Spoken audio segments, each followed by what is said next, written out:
오늘은 지난 시간에 이어서 두 번째로 영향력에 대한 말씀을 증거하도록 하겠습니다. 사람에게는 영향을 받기도 하고 영향을 주기도 하는데 선한 영향력을 끼치는 사람이 있고 선한 영향을 받는 사람이 있습니다. 반대로 잘못된 영향력을 행사하는 사람이 있고 잘못된 영향력을 받는 분도 있습니다. 잘못된 영향력을 받게 되면 사람이 물질 중심 또는 쾌락 중심에 빠지게 되죠.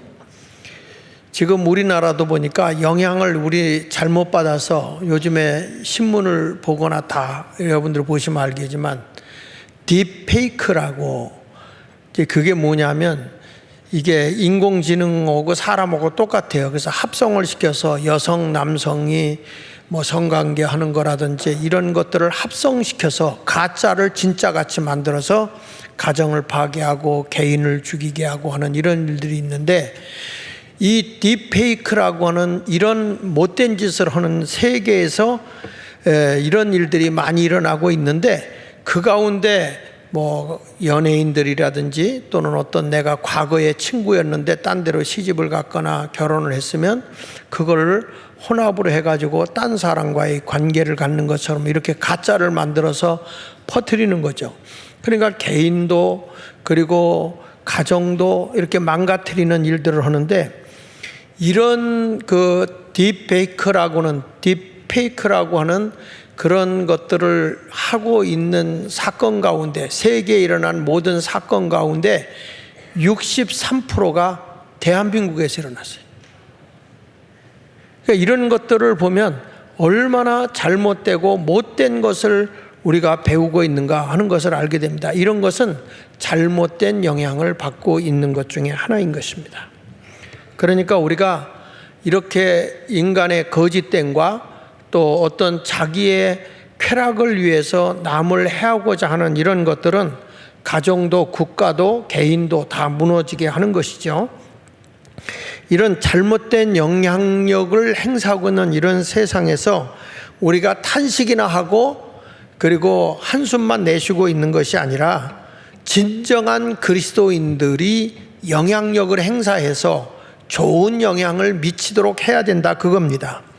그래서 오늘 본문은 사도 바울이 나이가 어린 디모데를 훈련시키면서 너가 이 세상을 살아갈 때 경건한 사람으로, 다시 말하면 순결한 사람으로 세상을 이기고 살아라. 그러기 위해서 경건에 이르는 훈련을 받아야 된다 하는 말씀을 해주고 있는 거예요. 그러니까 예수 믿는 사람은요, 그냥 교회만 왔다 갔다 하는 사람이 아니고 내가 만나는 친구, 또 내가 일하는 일터, 내가 지내고 있는 삶의 영역 같은 곳에서 다 영향을 미쳐야 돼. 영향력 있는 사람이 되어야 된다. 그래서 오늘 저는 선한 영향력에 대한 말씀을 증거하면서 여러분들이 영향력 있는 사람이 되기를 축복합니다. 그러면 영향력 있는 그리스도인이 되기 위해서, 성도가 되기 위해서 제일 먼저 해야 할 일이 뭐냐? 오늘 본문에 보니까 첫째로는 하나님의 말씀으로 양육을 받는 자가 되라, 이렇게 말씀하고 있어요. 내가 사람으로서 바르게 되려고 하면 하나님의 말씀으로 양육을 받아야, 그냥 하루아침에 뚝 떨어지는 게 아니에요. 영향력을 행사하는 사람이 되는 것은. 오늘 본문 디모데전서 4장 6절로 7절에 보니까 내가 이것으로 형제를 깨우치면 그리스도 예수의 좋은 일꾼이 되어, 영향력을 행사하게 될 때, 좋은 영향력을 행사하게 될 때에 그리스도 예수의 좋은 일꾼이 되어, 여기 보면 말씀과 내가 따르는 좋은 교훈으로 양육을 받으리라. 그러면서 망령되고 허탄한 신화를 버리고 우리를 모든 것을 망가뜨리고 거짓된 이런 신화들을 다 버리고 경건에 이르도록 내 자신을 연단하라, 그 말은 훈련하라, 그 말이에요. 깨끗한 삶, 순결된 삶을 살기 위해서 훈련을 끊임없이 해야 된다 말씀하고 있습니다. 그래서 우리가 하나님의 말씀으로 양육을 받는데 믿음의 말씀과 교훈으로 양육을 받으면 내가 구원받는 자가 된다는 거예요. 그래서 여기 성경에 믿음의 말씀과 좋은 교훈, 6절에 보니까 믿음의 말씀과 좋은 교훈으로 양육받으라는 거예요. 그러면 사람이 영향력을 행사하기 위해서는 내가 무엇을 먹고 자라느냐가 중요하잖아요. 지난번에 심리학자가 테스트를 했죠. 원숭이를 하나는 철로 만들었어요. 철사로다가 어미 원숭이를 만들고, 그리고 하나는 헝겊천으로다가 어미 원숭이를 만들었어요. 그런데 이 새끼 원숭이를 거기다 집어넣고 젖을 어디 가서 먹게 했냐면 철사로 만든 원숭이, 거기다가 이제 그걸 빨면은 젖이 나오게 한 거예요. 우유가 나오게 한 거죠. 그 배가 고프면 이 원숭이가 가서 그 젖을 빨아요. 그 빨고 그거 배가 채워지면 어디가 있냐면 하루 종일 자기를 포근하게 하는 헝겊으로 만들어 놓은 원숭이에게, 그 어미 원숭이에게 붙어 있는 거예요. 그러다가 배고프면 여기 와서 그것만 빨아먹고 또 거기 가서 붙는 거예요. 이게 무엇을 보여주는 거냐면 사람이 배불리 먹는 거로만 사람 구실하는 게 아니라는 거예요. 그 안에는 뭐가 있냐? 사랑도 있고 이해도 있고 용서함도 있는 그 따뜻함이 있는 곳으로 사람이 간다, 그 말이에요. 매정하게 사는 게 아니고 항상 따뜻함과 위로와 사랑이 있는 것이죠. 그래서 성경에도 베드로전서 2장 2절에 보면은 갓난 아기들 같이 순전하고 신령한 젖을 사모하라. 여기서 신령한 젖은 하나님의 말씀이에요. 아기들이 그냥 자라는 거 아니잖아요. 젖을 먹고 부모의 사랑과 돌봄이 있어야 자라는 거 아니겠어요? 그래서 교회를 다니면서도 그냥 내가 이 자리에 와서 한번 예배 드리고 가면 내 믿음이 자라는 게 아니에요. 교회 와서 믿음의 말씀으로 훈련받고 그 다음에 거기에 가르침의 교훈이 있어야 된다는 거죠. 이렇게 신앙이 잘 성숙하게 자라게 되면 영향력 있는 사람이 된다는 거예요. 예수님도 너희는 세상의 빛이요 소금이라고 그랬잖아요. 그것은 있으나 마나한 존재가 아니라 어두움에 빛이 가면 어두움은 물러가고 세상을 밝히는 거고요. 싱겁고 맛없는 곳에다가 소금을 치면 사람이 소금을 먹고 건강해지는 거예요. 어떤 사람은 요즘에 건강 때문에 좀 싱겁게 먹어야 된다, 싱겁게 먹어야 된다고 하는데, 어떤 분들은 뭐냐면 나이가 들수록 짜게 먹으라는 거야. 그 짠 게 내 몸에 들어가야 사람 속에 있는 염증이 없어진다는 거예요. 근데 어떤 사람에게 소금도 안 먹고 아주 싱겁게 먹었는데 나중에 속이 다 골마서 죽은 거예요. 그래서 나중에 보니까 고름이 그렇게 몸에서 많이 나오더라는 거예요. 그러니까 입맛대로 드시다가 그냥 억지로 그냥 이렇게 싱겁게 드시려고 하지 마시고, 땡기면 그냥 짜면 짠 대로 드시고 싱거면 싱거운 대로 드시고, 이렇게 해서 사람이 조금, 요즘에는 사람들이 조금 이 무더운 여름철에는 조금 짜게 먹어야 좋은 거예요. 군대 가서 훈련 받을 때도 군대 가면 다른 건 안 줘도 소금을 준다고. 소금을 테이프로 된 거 그걸 줘가지고 그걸 먹게 해요. 왜? 땀을 너무 많이 흘리니까 소금을 안 먹으면 사람은 못 견딘단 말이에요. 그런데 마찬가지로 영적인 여러분들도 뭘로 살아야 되느냐? 하나님의 신령한 젖 말씀을 먹고 자라야 된다는 거예요.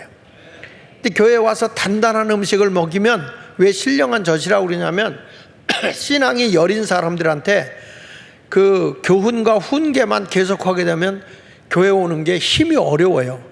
그래서 젖을 먹이는 거, 때로는 우스갯소리도 하고 때로는 좀 쉽게 이해할 수 있게도 하고 이렇게 설명을 해서 먹이는 것은 그들의 속 사람이 믿음으로 자라야 되거든요. 믿음은 하나님의 말씀을 들어야 자라는 거예요.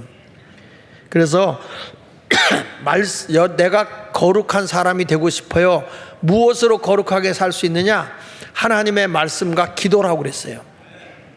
성경 디모데전서 4장 5절에 보니까 하나님의 말씀과 기도로 거룩하여진다. 이 거룩이라는 말은 하기오스라는 말인데 구별된다는 거예요. 성별된다는 거예요. 악과 선이 구별되잖아요. 우리는 이거는 하나님이 기뻐하지 않는 일이나, 그러면 딱 선을 그어야 돼. 경계선이 딱 생겨서 난 그 길로 안 가. 근데 내가 어떻게 이것을 구별하고 살 수 있느냐 했을 때 하나님의 말씀과 기도라고 그랬어요. 그러니까 교회가 뭘로 살아야 되느냐? 말씀 듣는 것도 중요하지만 개개인이 기도 운동이 일어나야 돼요. 그래서 내 집은 만민이 기도하는 집이라고 예수님이 말씀하는 거예요. 기도가 없으면 교회가 뭐가 되느냐? 강도의 구렬이 된다. 마귀가 들끓는 곳이 된다는 거예요. 그래서 제가 이제 우리 교회 후임자를 구하면서 이제 이번에 우리 장로님들하고 의논해서 선정이 돼서 15일 날 지나고 설이 지나고 22일부터 나오고 한 1년간 같이 동사하게 되는데, 내가 제일 먼저 볼 때에 후임자를 정할 때 뭘 먼저 봤냐면, 첫째가 기도 많이 하는 목사. 첫째가 기도 많이 해야 돼. 두 번째, 성품이 좋아야 돼. 성품. 그 성품 좋은 사람. 세 번째, 뭘 봤느냐? 어디 가도 좀 이렇게 사람을 포용할 수 있는 그러한 부드러운 얼굴을 가진 자. 그래서 사람을 하나 이렇게 뽑아서 이제 우리 장로님들하고 얘기했더니 장로님들이 아무도 말 안 하는 사람 없이 다 오케이 해가지고 22일부터 우리 교회로 옵니다. 이제 이달 9월 22일부터. 그래서 저하고 같이 훈련하면서 목회 방향을 가게 하는데, 무엇이 제일 중요하냐면 기도밖에 없어. 기도밖에. 기도로 거룩하여지기 때문에 그런 거예요. 그래서 여러분들, 우리가 성숙한 사람이 되기 위해서는 이렇게 말씀과 믿음의 말씀과 그리고 아울러서 좋은 가르침을 받아야 되는 겁니다. 그리고 뿐만 아니라 훈련을 받으라 그랬어요. 여기 경건에 이르도록 훈련을 받으라 이렇게 말씀하고 있거든요. 그러니까 오늘 성경에 보면 우리에게 경건이라는 말은 헬라어로 유세베이안이라는 말인데, 깨끗한 양심으로 하나님을 예배한다 이런 뜻이에요. 경건이라는 말은. 한번 따라해 봅시다. 깨끗한 마음으로 하나님을 예배한다. 예, 그런 뜻이에요. 그러니까 좀 더 구체적으로 얘기하면 날마다 예수님을 닮아가는 성품이 경건이에요. 그러니까 이런 사람들은 다른 거 없어요. 말씀과 기도로 내가 거룩하게 되면 그런 길을 걸어갈 수가 있다는 것을 알고, 세상의 출세, 세상의 부, 세상의 명예를 얻는 그런 허탄한 곳에다가 여러분 초점을 두지 말고, 내가 먼저 하나님 앞에 거룩한 사람이 되기 위해서 힘쓰는 성도가 되시기를 바랍니다. 그래서 성경은 이렇게 말하는 거야. 너의 모든 소망을 세상에다 두지 말고 하나님께 둬라. 하나님께. 디모데전서 4장 10절에 보니까 이를 위하여 우리가 수고하고 힘쓰는 것은 우리의 소망을 어디다 둔다고 그랬어요? 살아계신 하나님께 둔다 그랬어요. 이런 사람은 하나님이 그들의 모든 것을 구원해 주시거든요. 여러분 소망은 어디다 두고 사십니까? 하나님께 소망을 두고 사는 사람은 절대 실패하지 않아요. 그래서 11절에 보니까 그렇게 말하네요. 이것들을 명하고 가르치라. 바울이 디모데에게, 어린 디모데에게 지금 하는 얘기가, 내가 영적인 지도자가 되거든 항상 모든 사람의 소망을 하나님께 두도록 그렇게 가르치고 그렇게 지키도록 해라. 이렇게 교훈하고 있는 거예요.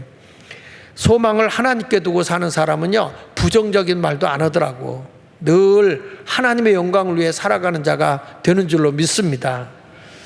이런 얘기가 있더라고요. 어떤 목사가 이제 잠을 자는데 꿈을 꾸는데 꿈에서 자기가 죽은 거예요. 꿈에서 죽었다고.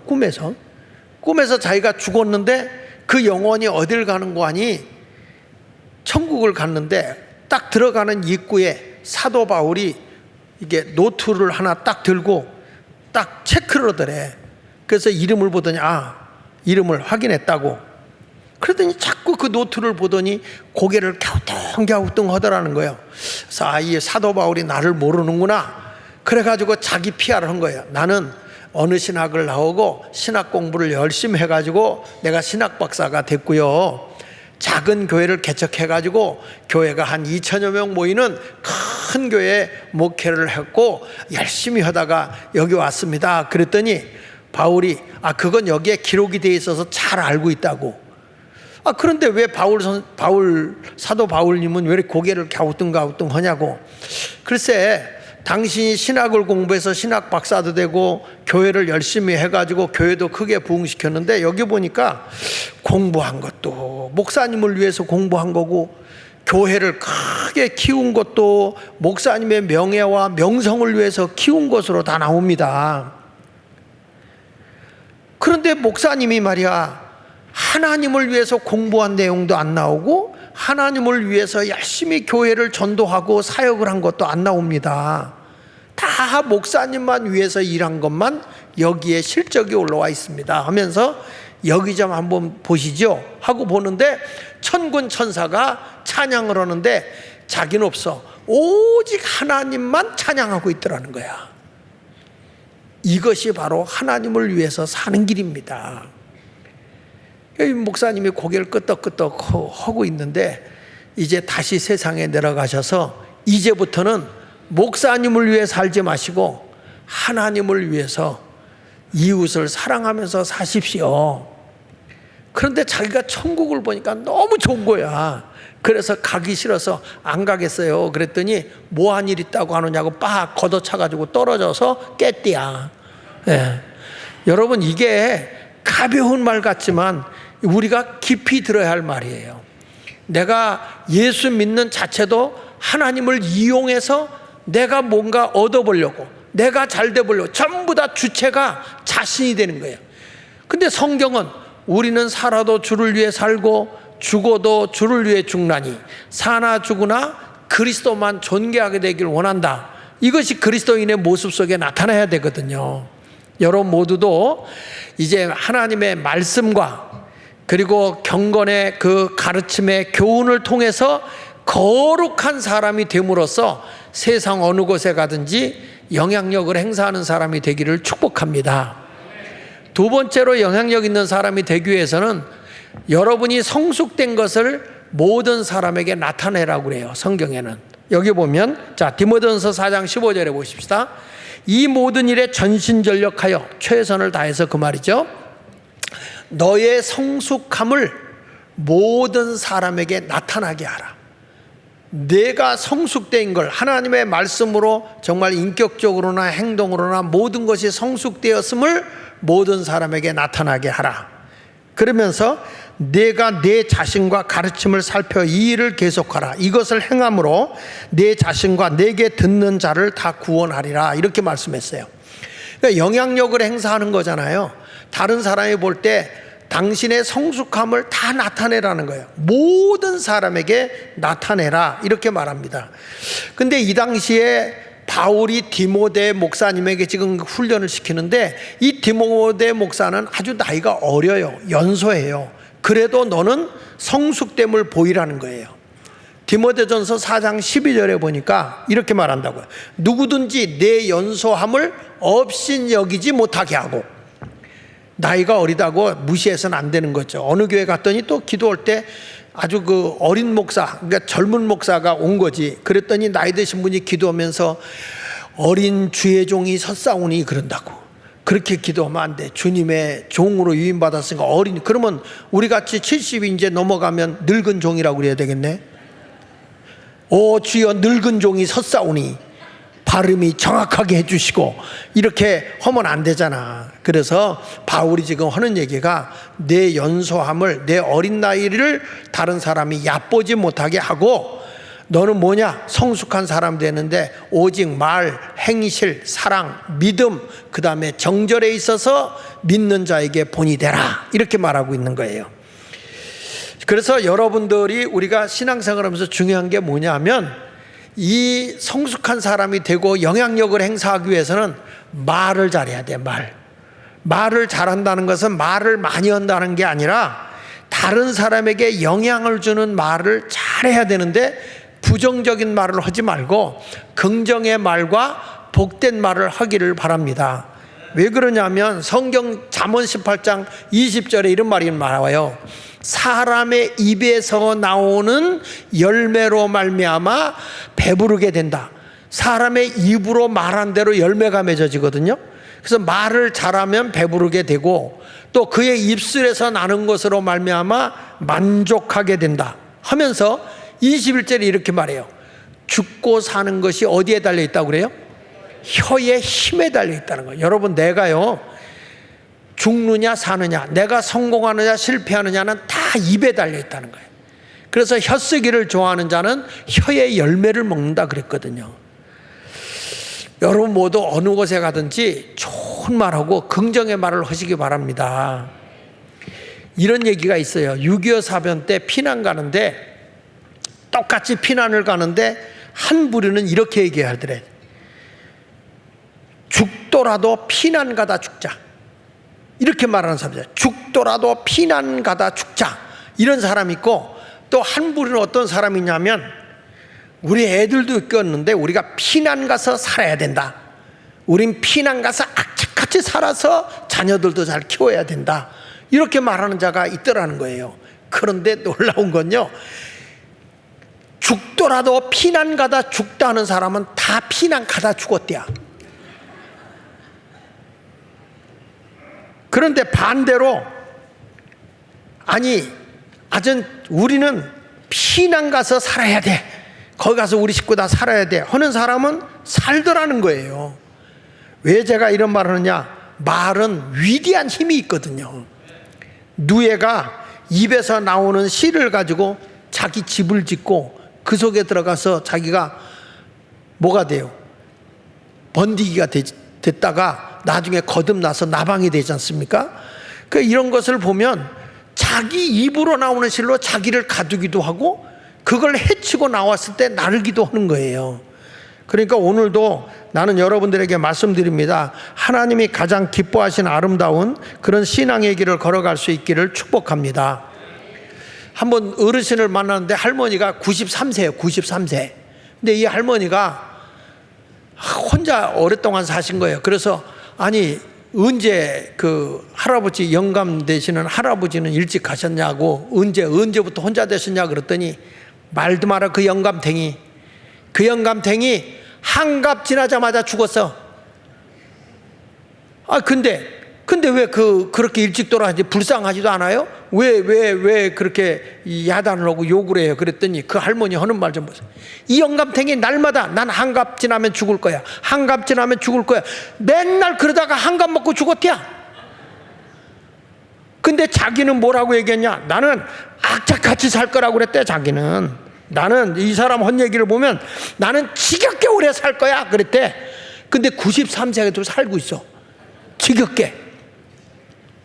여러분, 사람의 말은요 이렇게 큰 거예요. 베드로전서 3장 10절에 그렇게 말하거든요. 그러므로 생명을 사랑하고 좋은 날 보기를 원하는 자는 뭐라고 그랬어요? 혀를 금하여 악한 말을 그치고 그 입술로 거짓을 말하지 마라. 여러분, 이렇게 말을 잘해야 되는 거예요. 말은 씨가 된다고요. 그래서 옛날에 사람을 볼 때 어떻게 봤냐면 이렇게 말을 했어요. 앞으로 우리가 어떤 일을 하더라도 이 사람을 중매서 할 때 마음씨도 좋은 걸 봐야 되고 뭐 글씨도 솜씨도 다 좋은 거 봐야 되지만 여자를 고를 때 뭘 보냐면 말씨를 보라고 그랬어. 말씨. 그 말씨가 고와야 사람이 바로 된다는 거예요. 그러니까 여러분들도 어떤 사람이냐? 선한 말하는 사람이 되시기를 예수 이름으로 축원을 드립니다. 그 영향을 주는 그런 행실을 하는데 디모데서 4장 12절에 있는 말씀을 보니까 내 연소함을 없인 여기지 못하게 하고 오직 내 말도 잘해야 되지만은 행실도 바르게 하라. 우리의 행실이 하나님 보시기에 옳은 행실을 해야 돼요. 아멘입니까? 프랑스 사회학자 작가인 레이몽 아론이라는 분이 이런 얘기를 했어요. 정직하고 머리 좋은 사람은 절대로 좌파가 될 수 없다 그랬어요. 머리가 좋고 정직한 사람은 절대로 좌파가 될 수 없고, 정직한 좌파는 머리가 나쁘고 머리가 좋은 좌파는 정직하지 않다. 그러니까 좌파는 거짓말 많이 한다 이 말이야. 모순투성이인 사회주의의 본질을 모른다면 머리가 나쁜 것이고 알고도 추종한다면 거짓말쟁이다. 이렇게 말을 했어요. 이게 사회학자인 레이몽 아론이라는 분이 한 말이에요. 미국의 루즈벨트 대통령이 이런 말한 게 생각이 나더라고. 우파는 거짓 때문에 화를 내고 좌파는 진실함에 화를 낸다. 이번에 김문수 청문 올 때 보니까 좌파는 진실되게 말하는데 성질 부리고 난리를 쳐. 이 우파는 정직하게 사는 거예요. 바르게 진실하게 말하는 거라고요. 여러분, 우리나라에 크게 영향력을 행사한 사람이 누구냐면 박정희 대통령이잖아. 지난주에는 이승만 대통령 했죠? 오늘 내가 박정희 대통령 좀 얘기할게. 이 세계적인 지도자들이요, 이 박정희 대통령에 대해서 칭찬을 얼마나 많이 하는지 모릅니다. 그런데 우리나라 이 좌파들이 이승만이는 독재자라고 프레임을 씌워버렸고, 박정희 대통령은 친일파라고 이렇게 프레임을 씌워놨어요. 그런데 중국의 지도자인 등소평이가 박정희를 뭐라고 얘기한지 아세요? 박정희를 주목하라. 박정희는 나의 멘토다 그랬어요. 중국의 등소평이가 자기의 멘토가 박정희라고 그랬어요. 그리고 말레이시아의 마하티르 총리는 이런 말을 했어요. 나는 박정희 대통령을 최고로 존경한다. 우리나라 정치인들이 세상에 낮은 연방제 가서 사인하고 돌아온 김대중이 존경한다고 하는, 참 여러분 이게 너무 현대사를 몰라도 너무 몰라. 1970년대 이전에는 이게 현대고 1980년대 이후 지금까지는 근대사거든요. 근데 이 노무현이도 살아있을 때 무슨 얘기였는지 아세요? 노무현이는 내가 전 세계 수십 개국을 방문했는데 박정희 대통령의 업적과 한국 하면 박정희 대통령만 칭찬하더라. 세계를 다녀보니까 다 대한민국 하면 박정희만 얘기하더라는 거예요. 전 싱가포르 수상인 이강요 있잖아요. 이강요 씨가 이런 얘기를 했어요.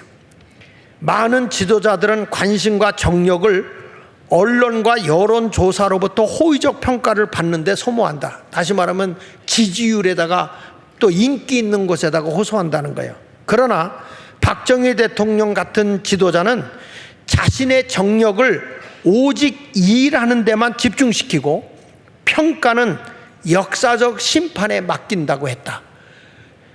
아니, 박정희 대통령이 그랬어요. 지금은 여러분들이 나를 독재라고 그럴지 모르지만 역사가 지나간 뒤에 그때 가서 나를 심판해달라. 그러면서 이렇게 됐어요.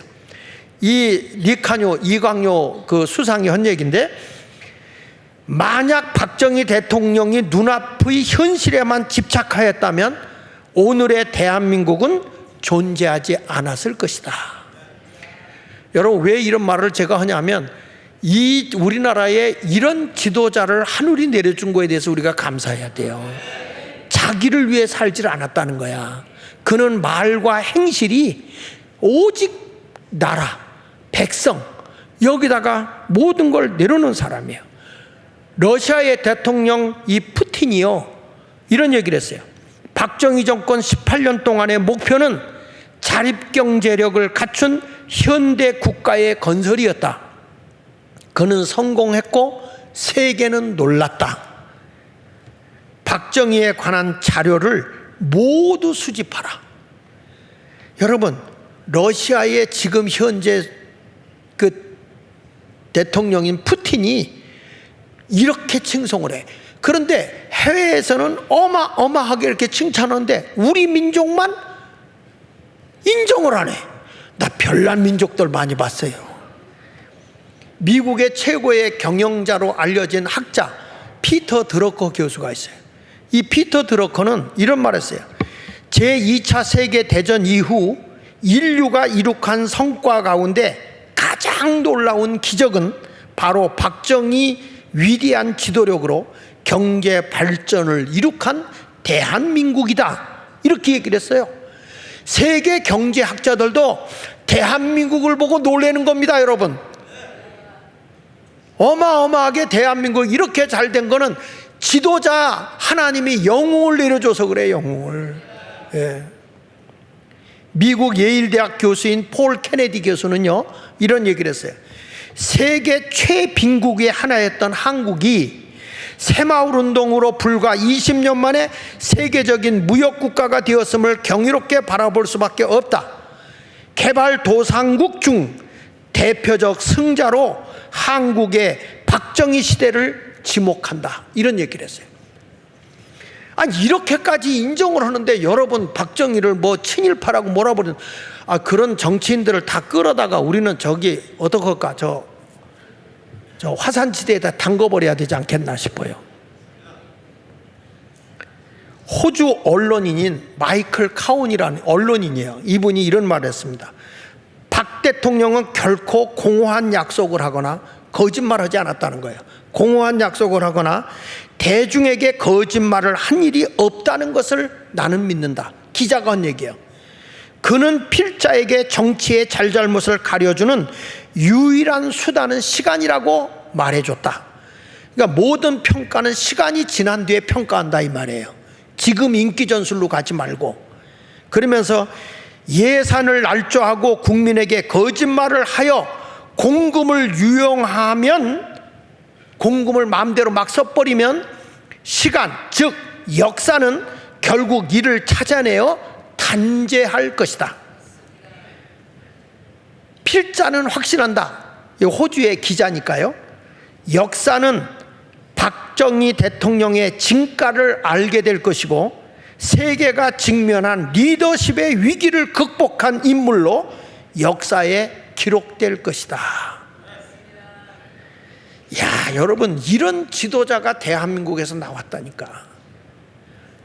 그렇기 때문에 여러분, 영향력을 행사한다는 것은 그냥 그게 아니고 말과 행실이 일치돼야 된다는 걸 얘기하는 거예요. 지금은 사람이 뭐라고 그래도 내가 한 말에 대해서 책임을 질 줄 알아야 영향력을 행사하는 거죠. 그래서 말을 많이 하는 사람이 인기가 없는 거예요. 왜? 행실이 못 따라가니까.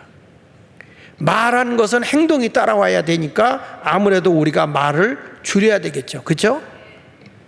그리고 이렇게 말했어요. 영향력 있는, 여기서 보니까 이 디모데에게 바울이 사랑의 본을 보여라 그랬어요. 내 연소함을 어심 여기지 못하게 하여 내 말과 행실과 사랑. 여기 보니까 사랑, 믿음, 정절에 있어서 믿는 자에게 본이 되라고 그랬잖아요. 사랑이라고 하는 것은 자기 것을 구하지 않고 하나님의 것, 그리스도의 것, 이웃을 배려하는 거예요. 한마디로 사랑은 아무 보답을 생각하지 않고 나누며 헌신하는 삶입니다. 따라합시다. 보답을 바라지 않고 나누고 헌신하는 것이 사랑이다. 그러니까 나라를 진정으로 사랑한다면 내가 헌신하는 것이고, 내가 이웃을 헌신하는, 부모가 자식을 사랑하니까 다 나누고 헌신하잖아요. 그러니까 제가 철야 때도 얘기했지만 그전에는 자녀들한테 부모가 몇 살까지 살았으면 좋겠냐? 그럼 그때는 단명해서 평균 한갑 지나면 다 돌아가시니까 일찍 죽었잖아요. 그러다 보니까 한갑 잔치를 많이 했어요. 요즘엔 한갑 보면 욕먹어요. 한갑 보면 안 돼. 왜? 나이가 지금 100수가 넘어가는 세상인데. 그래서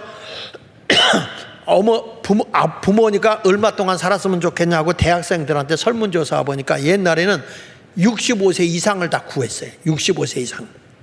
그때는 60세만 돼도 돌아가실 때니까. 근데 그 원인을 가만히 살펴보면 그때는 자식을 많이 낳아서 3년 터벌이를 많이 낳다 보니까 아버지가 일찍 죽으면 장손이 동생을 책임져야 돼. 그러니까 자식들 걱정 때문에 아버지가 오래 살아야 된다 그랬거든. 요즘 대학생한테 물었어요. 설문조사를 한 거야. 얼마나 살았으면 좋겠냐 그랬더니 60이요. 60. 여기 60 이상 하면 손 들어보라 그럴까? 여러분, 자식들이 더 이상 살기 원치 않아요. 짐 된다는 거예요. 싫다는 거예요. 자식도 많이 안 낳고 그러니까 짐 된다는 거예요. 근데 나는 여러분에게 말씀합니다. 오래 사세요. 죽어서 천국 가서 별 볼 일도 없을 것 같으니까 살아있을 동안에 열심히 주를 위해서 일해서 하늘에 갈 상급을 쌓아놓고 죽으라.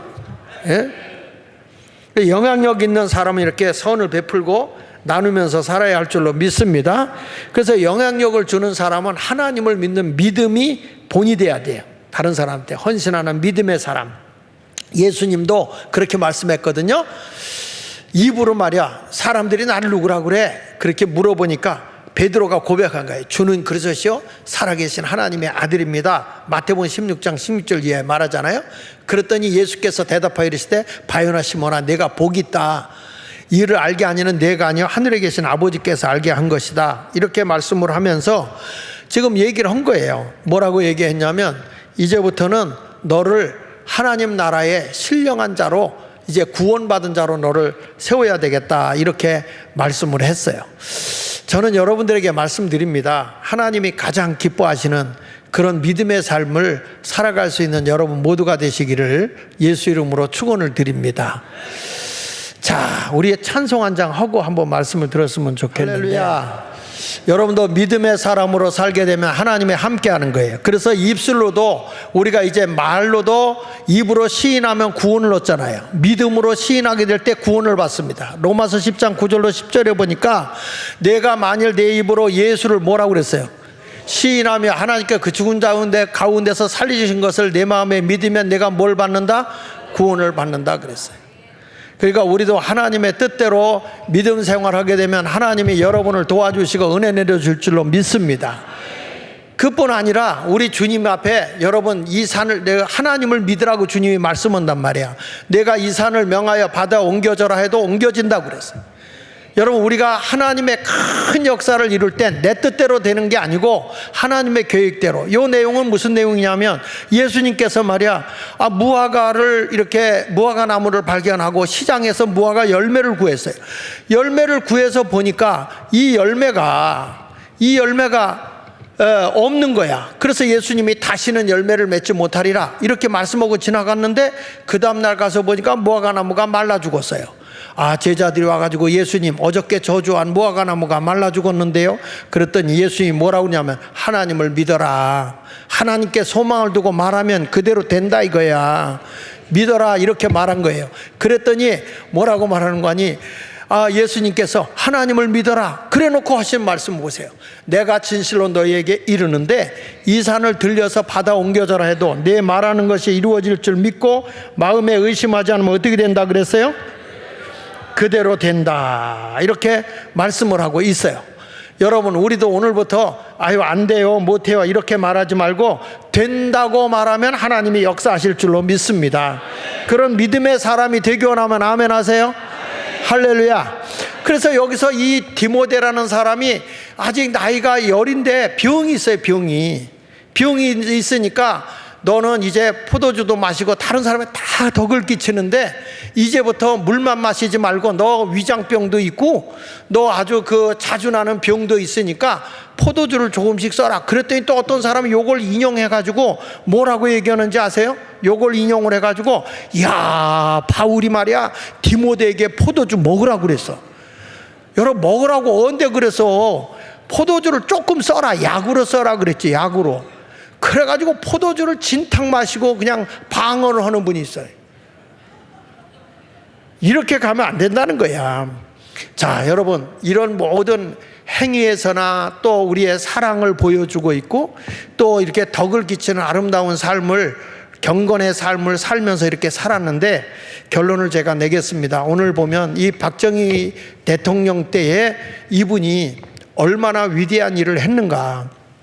나라가 어렵고 힘들 때 이분이 백성들에게 본을 보이기 위해서 지도자가 됐는데 보니까 백성들이 다 굶주리고 사는 거야.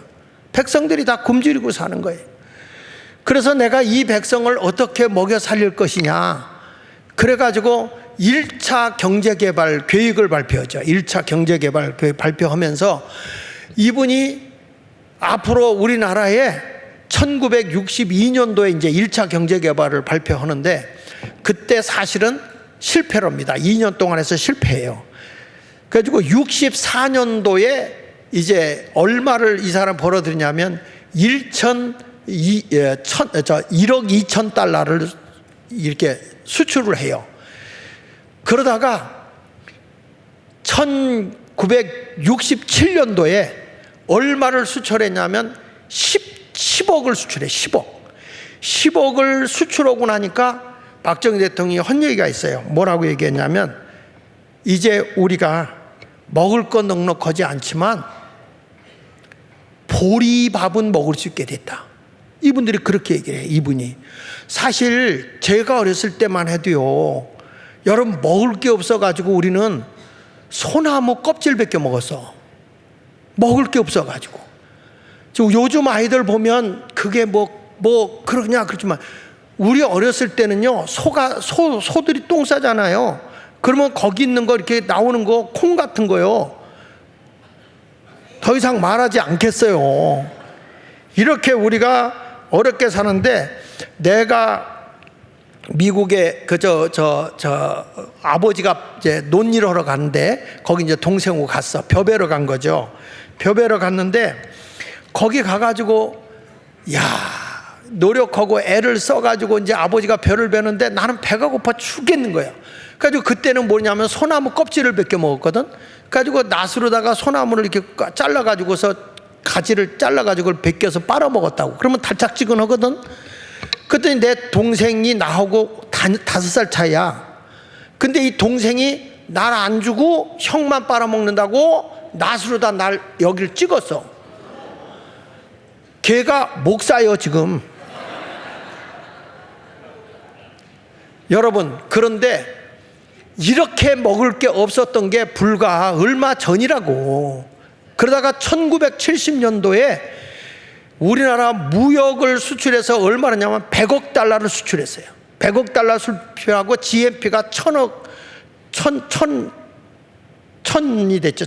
GNP가 1000달러가 됐을 때인데, 그때에 박정희 대통령이 이런 말 했어요. 이제야 우리나라의 의식주를 내가 해결했다. 그런 말 했어요. 굶주리지 않고 이제는 먹는 거. 그 전까지만 해도 강냉이 미국한테 원조에서 옷까지 다 원조 받아서 살던 때가 아닙니까? 그런데 지금 이렇게 대한민국이 잘 살게 된 건 하나님의 은혜라는 거예요. 하나님의 은혜.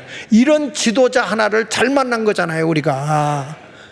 이런 영향력 행사한 것을 여러분들에게 하면서 오늘 디모데에게 바울이 한 얘기가 뭐냐면, 우리가 그리스도인이라고 한다면 세상에 나가서 영향력을 행사하는 사람이 돼야 된다고 말씀하고 있는 거예요.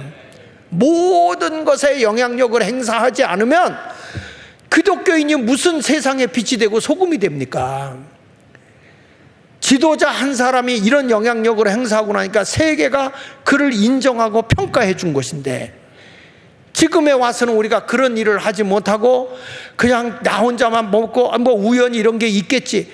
여러분, 그러니까 이런 그 고난과 아픔을 겪고 백성을 어떻게 해야 된다는 걸 모르니까 그 더불어민주당의 그냥 국가의 부채를 잔뜩 지어가면서도 25만 원씩 주셔서 13조를 날리자고 그러잖아요.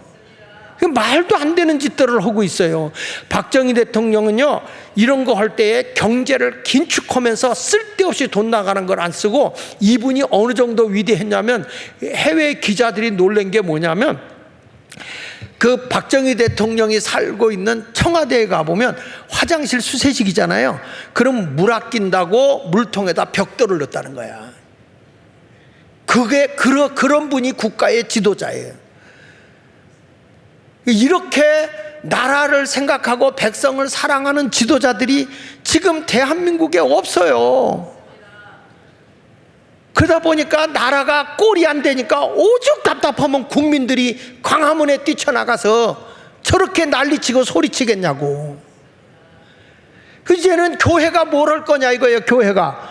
저는 오늘 말씀을 보면서 영향력을 행사하기 위해서 우리는 경건에 이르는 훈련을 계속 받아야 된다는 거예요. 오늘 말씀을 여러분 육비에 새기고 말에서도 행실에서도 뿐만 아니라 우리의 믿음에서도, 그리고 우리가 이 경건의 훈련에서도, 육체의 훈련도 약간의 유익은 있어요.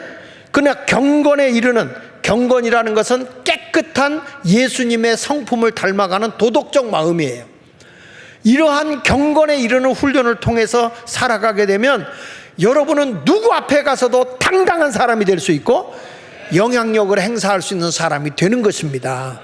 그래서 하나님의 말씀과 교훈으로 가르침을 받아야 돼요. 근데 거짓된 가르침을 받아버리게 되면 이게 가라지가 돼버리니까 알곡을 얻을 수가 없는 거예요. 교회를 다녀도 쭉정이만 있어서 되겠습니까? 야, 예수마을교회 교인들은 진짜 백이야, 진짜 백이. 어딜 가도 정말 본이 돼. 저분들이 가면 틀림없어. 저분이 한 말은 그대로 이루어내더라고. 아멘하다. 누가 돌아가셨나? 에? 이런 확신을 가지고 신앙생활 하게 되면 여러분은 영향력 있는 사람이 될 줄로 믿습니다. 할렐루야. 그리고 오늘부터 좀 어깨 좀 피고요, 당당하게 사세요. 당당하게. 우리는 절대 안 망해. 왜? 교회가 살아있기 때문에.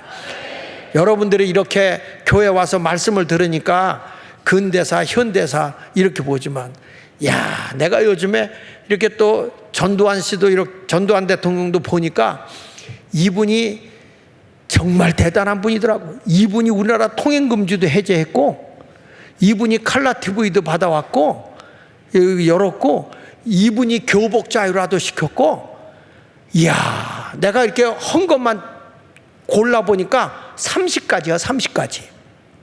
어마어마한 일들을 했더라고. 근데 이런 분들은 전부 다 또 나쁜 곳으로 다 몰아버리고 이렇게 했더라고. 근데 이분을 이렇게 글을 보면서 너무 감동을 받은 거예요. 이렇게 일을 잘했구나. 왜냐하면 박정희 대통령 때 우리나라 물가가 44%까지 올라갔거든요. 근데 그걸 10% 밑에까지 내리고 국가 부채를 얼어버리고 국민들을 다 골고루 잘 살게 근시 걱정 없이 살던 때가 그때였더라고.